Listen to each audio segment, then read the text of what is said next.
Salve, salam jumpa lagi bersama saya Romo Yalo di channel Cahaya Hati.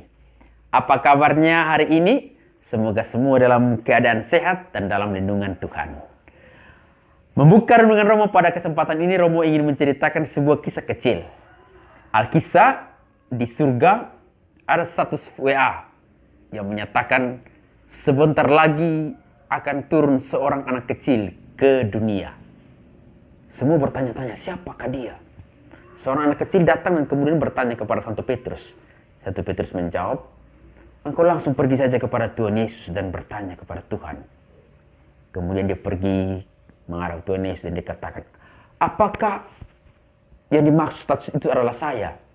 Kemudian Tuhan Yesus katakan, iya, persiapkan dirimu, sebentar lagi engkau akan turun ke dunia. Karena rasa nyamannya di surga, anak itu tidak mau turun ke dunia. Kemudian dia berkata kepada Tuhan seperti ini. Tuhan, engkau tahu di bumi itu begitu banyak terjadi kejahatan. Orang bisa saling berkelahi, bahkan saling membunuh. Saya takut untuk turun ke bumi. Kemudian Tuhan katakan begini. Sepanjang hidupmu, engkau akan dijaga oleh 2 malaikat yang begitu mencintai engkau. Tidak usah takut. Mereka akan melindungi engkau dari segala macam kejahatan. Anak itu kemudian katakan lagi, engkau tahu Tuhan, sekarang ini begitu banyak penyakit. Dan yang terbaru itu adalah virus corona yang telah membunuh ribuan orang. Saya takut untuk turun ke bumi dan dapat penyakit itu. Kemudian Tuhan katakan, sejak engkau dilahirkan sampai dewasa nanti, engkau akan dilindungi dan dijaga oleh 2 malaikat itu. 2 malaikat itu akan mengajarkan kepada engkau bagaimana mencuci tangan, bagaimana memakai masker, bagaimana untuk menjaga jarak dengan orang lain. Agar engkau bisa terhindar dari penyakit-penyakit itu. Anak itu kemudian katakan, engkau tahu Yesus, aku sangat-sangat mencintai engkau dan selalu mau berkomunikasi dengan engkau. Sekarang bagaimana caranya untuk saya bisa berkomunikasi dengan engkau setelah saya ada di bumi? Kemudian Tuhan Yesus katakan, sejak engkau masih kecil sampai dewasa nanti, 2 malaikat itu akan mengajarkan kepada engkau bagaimana caranya berkomunikasi dengan saya di dalam doa-doa. Akhirnya sebelum turun ke bumi, anak itu minta 2 permintaan. Yang pertama dia mau supaya memeluk Tuhan Yesus. Dan yang kedua mau supaya Tuhan Yesus mengatakan siapa nama 2 malaikat itu. Tuhan Yesus kemudian katakan, sepanjang hidupmu, engkau akan memanggil 2 malaikat itu dengan sebutan Bapa dan Mama. Kemudian Tuhan Yesus memeluknya. Saudara-saudariku, umat beriman yang terkasih dalam Kristus. Kita tahu bersama di zaman milenial ini, di zaman now ini, begitu banyak problematika terjadi dalam kehidupan keluarga. Teristimewa antara orang tua dan anak. Antara bapak, mama, dan anak. Bapak mama bisa menghadirkan satu kerajaan kecil, mengatakan bahwa saya yang menghadirkan engkau di dunia ini, dan kemudian bisa memarahi mereka sesuka hati. Tetapi engkau harus tahu bahwa anak-anak adalah pemberian Tuhan, anugerah yang begitu besar untuk kesejahteraan dan kebahagiaan di dalam keluarga. Saya sering menyatakan bahwa kehidupan ini seperti tuts pada piano. Terkadang ketika seorang pemusik memainkan hanya tuts putih, orang merasa biasa.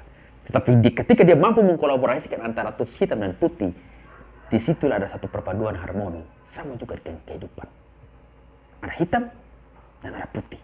Bagaimana kita pintar untuk mengkolaborasikannya menjadi sesuatu yang harmoni dan menyenangkan di hati. Umat berimanku yang terkasih dalam Kristus, ketika Romo masih kecil, Romo punya kakak yang hanya jarak 2 tahun. Kami 2 senang sekali untuk pergi bermain bola. Tetapi bapak dan mama sering melarangnya. Akhirnya kakak mulai pakai trik. Kakak katakan begini, ketika saya menyanyi lagu Semua Bunga Ikut Bernyanyi, maka engkau lompat pagar sudah. Pasti kita akan lolos dari situ. Jadi mama dan bapak mulai heran. Selalu masuk ayat yang kedua dalam lagu Semua Bunga Itu Bernyanyi itu, maka mereka 2 mulai lompat pagar dan hilang. Akhirnya mama katakan kepada bapak begini, engkau tepat dari depan itu, engkau lihat di belakang pagar itu.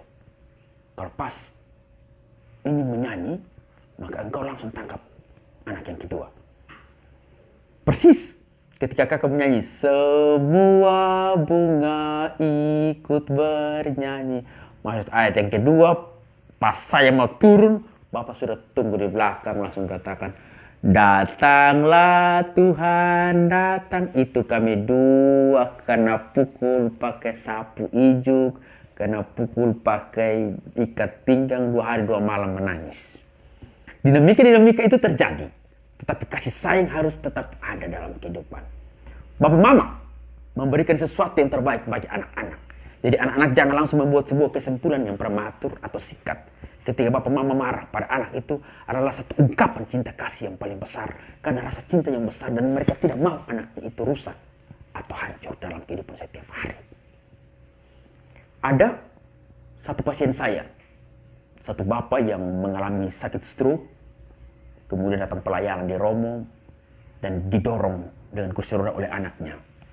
Ketika mau diturunkan untuk didoakan, anak itu berkata kepada bapak, "Bapak tidak usah takut, saya dan mama ada di sini dan selalu menjaga bapak." Bapak itu sekarang sudah sembuh. Tapi saya katakan kepada keluarga itu, yang menyembuhkan engkau adalah Tuhan Yesus yang melihat bahwa begitu banyak cinta kasih yang ada di situ. Bapak masih dikasihi oleh istri dan anak-anak, sehingga ia menyembuhkanmu meskipun engkau mengalami penyakit yang berat. Bapak dan mama itu seperti sebatang lilin kecil yang menerangi kehidupan kita saat kita mengalami kegelapan dalam kehidupan ini. Karena itulah, uang bisa dicari, ilmu bisa digali, tapi kesempatan mengasihi orang tua takkan terulang lagi. Bapak dan mama juga sama. Ketika kita hari dalam rumah, ada 1, 2, 3, 4 anak. Maka biarlah semua dicintai dengan tulus dan 100%. Jangan ada diskriminasi. Jangan membenci yang satu dan mencintai yang lain. Karena anak-anak tahu apa yang dipikirkan dan apa yang diperbuat oleh orang tua. Romo pernah mengalami itu ketika Romo masih kecil. Romo anak yang kedua. Saat mau Natal dan Tahun Baru, Romo datang. "Mama, beta mau beli sepatu menyala." Mama bilang, "Tidak usah beli sepatu baru. Kakak pun sepatu masih baik, pakai kakak punya saja." Saya datang lagi, "Mama, beta pun baju sudah robek, beta mau beli baju baru." Tidak usah beli baju baru, kakak pun baju masih baik, pakai kakak punya saja." Untung saya jadi Romo. Kalau misalkan saya jadi awam biasa dan kemudian mau menikah, saya bawa istri saya dan saya katakan, "Mama, saya punya istri cantik ini, sebentar lagi saya mau nikah, mohon izin." Mama katakan begini, tidak usah bawa perempuan baru, kakak istri masih baik, pakai kakak istri saja baik. Sekali lagi, Bapak Mama saudara-saudara yang terkasih, surga itu ada di dalam rumah kita masing-masing. Ketika keharmonisan itu terjadi antara Papa, Mama, dan anak. Sistemnya seperti ini yang saya mau katakan kepada Anda semua. Cara mendidik mereka, kita masuk ikut pintu mereka, tetapi kita keluar ikut pintu kita.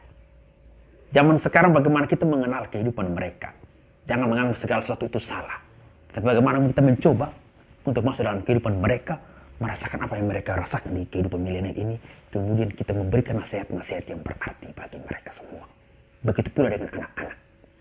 Dulu, saat kita masih kecil, kemudian menangis di tengah malam, mama pasti bangun.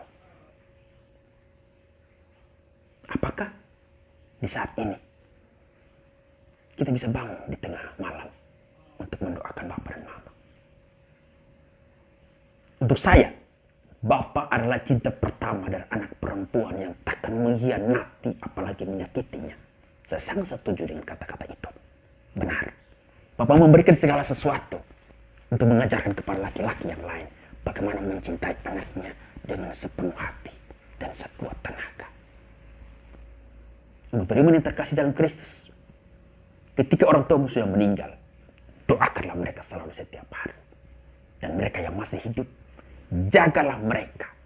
Supaya ketika mereka menutup mata di hari yang terakhir, masih dalam keadaan tersenyum, bangga pernah memiliki anak yang terbaik. Tuhan Yesus memberkati kita semua. Salve.